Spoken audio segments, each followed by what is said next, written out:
Hello, it's been a while, at least in this format. Me being a person, me talking to a camera, instead of me just uploading, boom, a VOD straight from Twitch. I don't know how many people watch my D&D game called The Throne of Rihdar. I don't know how many people are caught up with it. I don't know how many people watch the VODs I upload to YouTube. I do not put tags on those videos. I do not try to market them or advertise them in any way at all.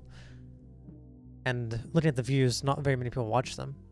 So I kind of feel like making this doesn't really matter.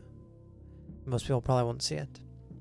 To an outward person, this won't matter, but to me it does. And by now, you clicking on this, you probably realize this was supposed to be, let's see, episode or session 47 of the Throne of Rihdar, or something around there. This is my notes. It's a little bit different from my YouTube uploads, I think. But somewhere around session 47. However, I made a mistake again. A mistake being I forgot to save this one VOD. And actually, you know, sometimes it happens and I'm like, whatever, it's not that big of a deal. But this one actually, I was actually really sad about losing. Actually, I feel like the last one I lost too was also one that was kind of off, a little bit of like a one-shot off the road kind of side quest type thing they were doing. Which I think that was when they entered the Bramble. I think I lost either the first or the second session of that two-part adventure. And the same thing happened here. But I'm really sad about this one because Tussardling Inn is an idea I came up with whenever I was in like 9th grade, 10th grade. And I had started running part of it for like a small group of friends. We only ever did like half a session. It didn't go anywhere and died out. But it's been in my head, this Tussardling Inn scenario. An inn with a weird little creature running around doing things, controlling everyone, and a bunch of weird residents who are all influenced. It's much more refined now in the Throne of Rihdar. But I was kind of sad that I lost the second part because the second part is when the entire group comes together. You saw in the last session, we introduced Idramore and Weston, two of our players making new characters after the death of their old ones. Or the lost of the old ones at least. John Fisher did not die. We did see them kind of start the Tussardling Inn, but the real thick of the flesh of the Tussardling Inn is this here, and then it ends after the session. So all of it is basically lost now because I didn't save it. And there's no way for me to recover it. I could rerun it, but I mean that's not really the point. So basically that is lost in time. I have like 5,000 words in a recap written over here, so I know what happens. It's not like I've forgotten that. I remember it, and I have it all written down pretty precisely in like 5,000 word document of a recap that I do. But for the VOD, if anyone does watch this, or maybe I watch it in the future or something, I don't know, I figured I'd give a small recap as I've done before, kind of describing what happened, who did what. I haven't really looked over these notes. And since that session, it's been like 2 or 3 months since that session. I'm now catching up on uploading my VODs, and I'm like, oh hell, I forgot to save this one. So basically, to waste no more time, starting the session out, we first start with Leah, Hawkins, and Kira, who are off still at Twilight Redemption. They've gotten word about Weston because Weston and Hawkins are friends in their backstory, and they have a deal and they're going to meet up, and they're kind of on their way here. They start the session doing a little bit of the downtime stuff still. The only thing of real note there, besides a nice conversation between Hawkins and Leah about trust issues and not knowing if you can trust each other after what's happened, the biggest thing that happened outside of that was Kira remembering about Tiny Plant, and for whatever reason decided I need to kill Tiny Plant because I cannot trust her because she's related to Aldania. Even though they found out that Aldania wasn't actually the bad guy, and it was in fact Nareen who was the bad guy, she decided to go find Tiny Plant and deal with her. She goes to Riolo's office and finds Tiny Plant, who's been learning things, and to keep it short, after some talking about how Tiny Plant is and how she's been learning very quickly, and basically how she is influenced by those who teach her, and she's growing and she has a bright future, Kira ends up being brought to the side of, okay, you know what, I don't need to kill Tiny Plant, and even decides to bring Tiny Plant adventuring with them. So kind of starting that bond between them. Though I can tell you in advance, Kira's not much closer to Tiny Plant as ever. Still the still the most non-wood elf you've ever seen. Which is fine. But they do that, they leave. And the last really important thing there was what made her remember about Tiny Plant was they did another seance at the start of the session, and this seance was to speak to Aldania Pedalfeet. However, whenever they tried to do a seance, there was no answer, leading the group to believe that Aldania might actually still be alive. But you can't really be certain. Anyway, cutting back to the other group, the two of Weston and Idramore, they are up top. They finish their little conversation with Jackal Eyes, which actually goes pretty smoothly. He gives them a crystal, tells them to basically feed Jackal from then on, and they start going around collecting notes. They actually decide, the main thing that's going on with them, they decided to collect a note from the room with all the dancing women in it. This ended up going south as not wanting to dance, Idramore tried to sneak in. It turns out these women were all ghosts or visages of some sort, and there ended up being a huge fight between them. About the same time, Hawkins and the group were traveling to the Custard Lane Inn whenever Hawkins lost connection with Valen. And as he kind of found this inn, he's like, oh my god, I lost connection with Valen. They're out in the rain, and they're like, man, where could Valen be? And Leah opens the door to only be punched in the nose by Valen, who's been told to guard the store by Idramore. She falls out in the mud. Hawkins, not paying much attention, steps over her, goes in the door, gets knocked in the face by Valen himself, falls over in the mud. Kira does the same thing, like a domino effect. And then it turns into Valen and Hawkins wrestling. But eventually the group kind of gets in there. They start questioning the innkeeper, Eugene Mills, I think was his name, who eventually came downstairs during the fight upstairs. He managed to break away, but it was still the same nonsense. Trying to do this time, they didn't know exactly what to do, so they were kind of just chilling out whenever they were hearing banging coming from way down the hallway, not what it was. They're kind of like, maybe we should stay here. So they were thinking about leaving whenever Leah walked out into the hallway. Is like, I'm going to go check out what that banging down the hallway is.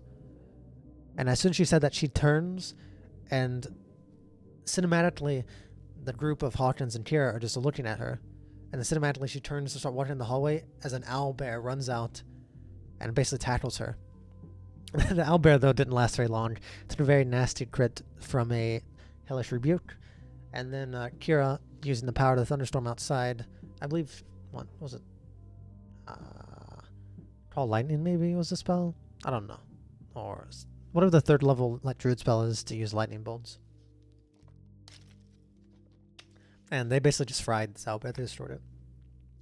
But also destroyed the stairs. But leading to this, then you have the encounter where the two groups actually meet each other. They both finish their fights. They meet each other. And they start working together to find... They basically go around collecting all the notes of Freeland Rigby and start putting the story together. They end up going to the Council of Mice, getting that note as those mice start fighting each other. The survivor ends up becoming a rat, who you'll see in next session very briefly.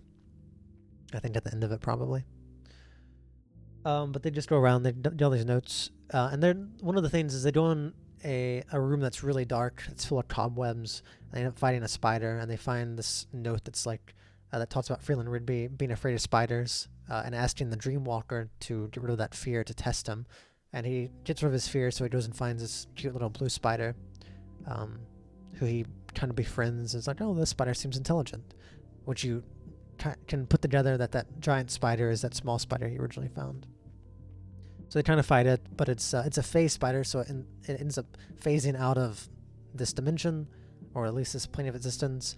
And they're like, okay, well, whatever, we can't do anything about that, and they just leave the room.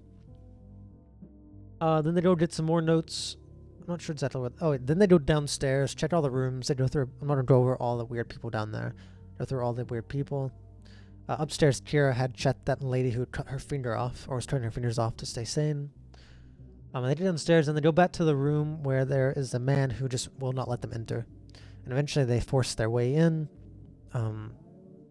And being pretty smart, they managed to avoid a nasty fight and realize that the spider above them has basically taken control of this, what they find to be an Almer elf, basically a drow, Ahumr, or Mur, something like that. Ahmur, Almer elf, basically a gray-skinned elf with no antlers. But they eventually free him, and in there they don't find any notes, but they find a wanted poster for Freeland Rigby, which he lets nothing like that anymore, but for who Freeland Rigby was. And he kind of gets free, comes out in the hallway after they freed him somewhat violently, and then this poison is like removed from him from the spider that was keeping him asleep, and he basically wakes up. And when he wakes up, he says, "Thank goodness I finally woken up. That means my deal with the Dreamwalker, or with that demon of the night, can finally come true. I will finally have antlers." As these beautiful antlers start growing from his head, he as an Almer elf finally achieves his dream of having antlers, but they do not stop growing. They grow indefinitely until they pierce his heart and his skin and just keep growing, basically making the party have to move away. No, it was a bit of a shock. It was a bit of a realization, especially for Kira, of the greed of basically how powerful her antlers are, how much people want them. Which Kira knows that, but the player may not. After this, to do it short, they basically go upstairs, and they look around, and they happen to find a vent. They go into the vent, and they find a way up into an attic.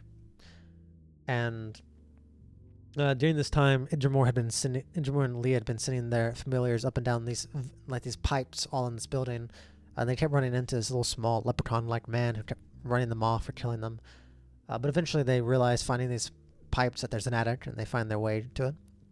They go up, and up there they find just this attic full of all kinds of junk. And way across the way they see Vana Ambrio, who's tied up by like this flying carpet thing. And there's a bunch of like brooms and this pot of like yellowish liquid that's bubbling, and they're basically swaying it and brewing it under her feet. And Freeland Rigby more or less is calling out things, and then they start to realize, oh, what he's doing, he's trying to turn Vana, this young girl, into gold, and they need to get rid of that pot and stop this.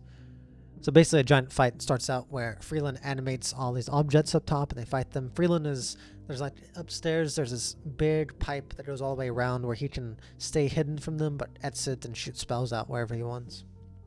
So it's a pretty nasty fight for them. But they manage to, Hodgins manages to eventually literally just hit this cauldron over with Stavros' Warhammer. And they're fighting Freeland, and eventually it gets to the point where Freeland has lost all of his animated objects. He has the pot has been destroyed. Vana has been saved. He's pretty weak. He's taking a pretty nasty beating. So he just kind of comes out as like, sorry, I think I'll just go now, okay? And they agree. They're like, okay, you can go. So they let him go, but he's like, okay. And he's just going to leave. But little does he know that Idramor is downstairs. He never came up. He was just fighting through his familiar. So when he jumps down, Idramor grabs him and kind of shakes all the money out of him to his dismay, and then slams him into a wall, which was basically the key moment he was waiting for. If they tried to attack him, he was going to polymorph into a giant ape, which that happened. He turned into a giant ape. I destroyed the building. They did another fight. Eventually, it took, I don't know how, they basically attacked him nonstop, trying to make him drop concentration, but he saved his concentration like, I think, 13 times. It was a crazy amount of attacks. They were using magic missile, scorching ray. They used all kinds of things. Speaking about combat, one of the most interesting or most like coolest moments in this combat was whenever Freeland was running around those metal pipes and they could not get to him. They used Kira, who had heat metal, to basically heat this giant pipe system and make him run out, which was a very cool use of heat metal, which I feel is a spell you don't get to see seen used too often, unfortunately. It's probably one of my favorite spells, heat metal. Anyway, back to the point. Eventually they beat him. He goes unconscious, and they get out of there. I can't remember if anyone went down that fight. Basically, this was one of their first wins, though, where they, it was kind of rough, but they really did win. They didn't kill Freeland. I think they actually stabilized him, and then they tied him up, put him in Hawkins' bag, and they basically forgot about him. They basically forgot about him. Something major happened with him this last session, which the one I'm talking about, session 47. Session 53 is where something major happens to them. So he's basically just been in their bat forever. But yeah, they go downstairs and they round everyone up and they bring them outside. And when they bring them outside, they just kind of leave them out there. And there's only one person who they did not get out alive, and that was Eugene Mills, the man who was working the counter forcibly, because they kept being mad with him. So Idramore ended up slamming his head into a table, and then getting mad that he had no answer where Ivana was. Weston also slammed his head in a table. Except unfortunately he's not a very strong man, and that last slam did in fact kill him. Weston did in fact accidentally kill that poor innocent man. Which ended up having an effect, I think I mentioned at the start of the net session, which one of the lights on a crest, he has this crest called Crest Immortality. It basically looks like two hands cusped like this somewhat, and on each of the fingers is a colored gem. And each of these gems allows him 5 feet of movement, 5 feet of flight, every short rest, I believe it is. Which, in my world, the Riella, or the Riol, which is based in Aarakocra, which he is playing, they are no longer allowed to fly. Their flight has been basically cursed, so that's a very strong ability. However, he ends up... he basically ends up losing one of those lights. One of those lights go off, and he can't... he basically can't use that 5 feet of movement. So basically the cost is he killed an innocent life, he lost one of those gems, one of the lit up gems, which he may get back eventually, he doesn't know. But they basically bring everyone out, then they set fire to the custard lane inn, and they raise it to the ground. But somewhere in there the session is kind of paused, and it kind of transfers to the next session. There were plenty of things that happened this session. There were a lot of really cool moments about the groups meeting each other and catching up and handling. The ghost was a really big issue. A bunch of little small fights. It's a pretty long session too. It's unfortunate it's not saved, but nothing I can do about it. It's pretty fun. This has been kind of rambly, I suppose. But thankfully I haven't forgotten to save another one, but I'm sure there'll come a day when I forget to save another VOD. Who knows? That's it though. That's it. It wasn't a very clean recount of it, but it was a recount, and it kind of fills in some of the voids. Anyway, thank you very much. My name is Fond, or Carson, whatever you wish to call me, and this was a recap of session 47, or whatever session number this is on YouTube, who knows, of the Throne of Rihdar. Thank you very much. Bye-bye.